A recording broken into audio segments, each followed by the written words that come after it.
Dans un cube de verre, un corps recroquevillé. Il a traversé le temps. 700 ans.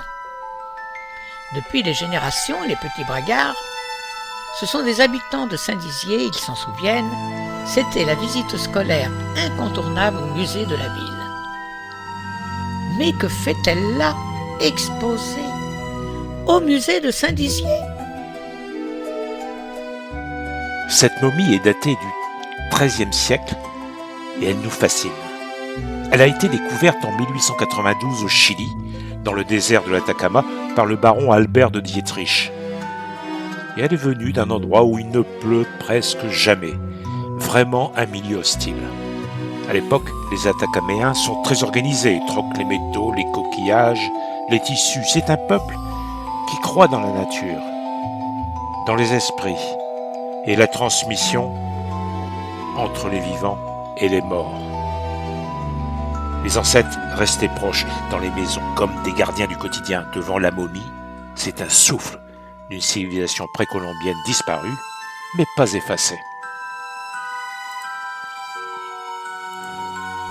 En 2015, la momie passe un scanner.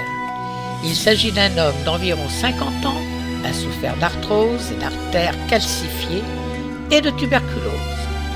Il a survécu à une flèche dans la mâchoire et à une blessure à l'aine. Par rapport à la momification égyptienne qui œuvre d'un rituel, ici, la momification est naturelle. Le désert, gorgé de cuivre et de nitrate, a séché le corps, préservé les tissus, stoppé la décomposition. Le climat a remplacé le sarcophage. C'est la nature elle-même qui a fait de cet homme un témoin de son temps.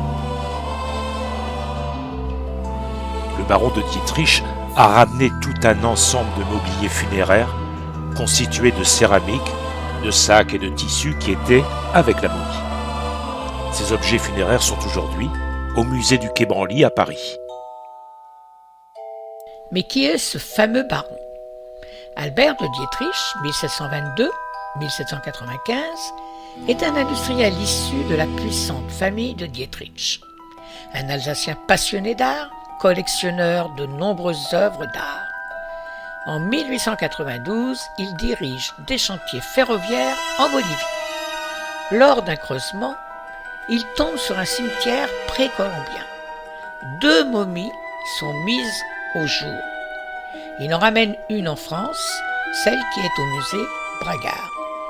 Mais le baron distribue ses trouvailles.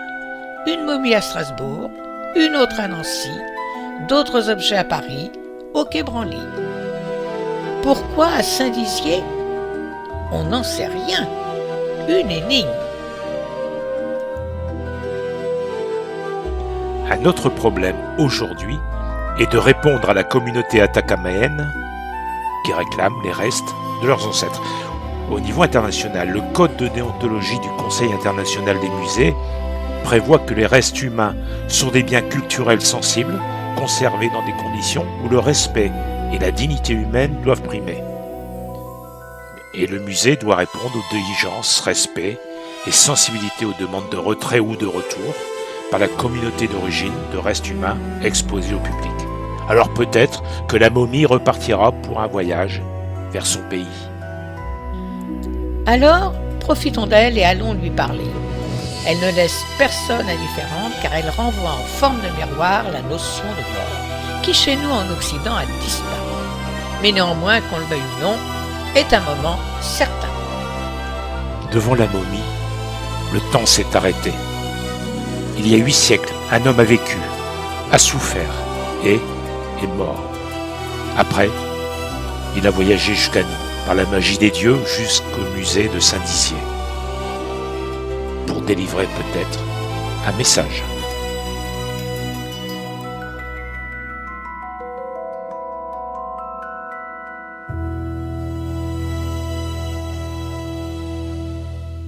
N'oubliez pas de liker, de vous abonner à notre chaîne YouTube et de cliquer sur la cloche pour être averti des nouvelles aventures.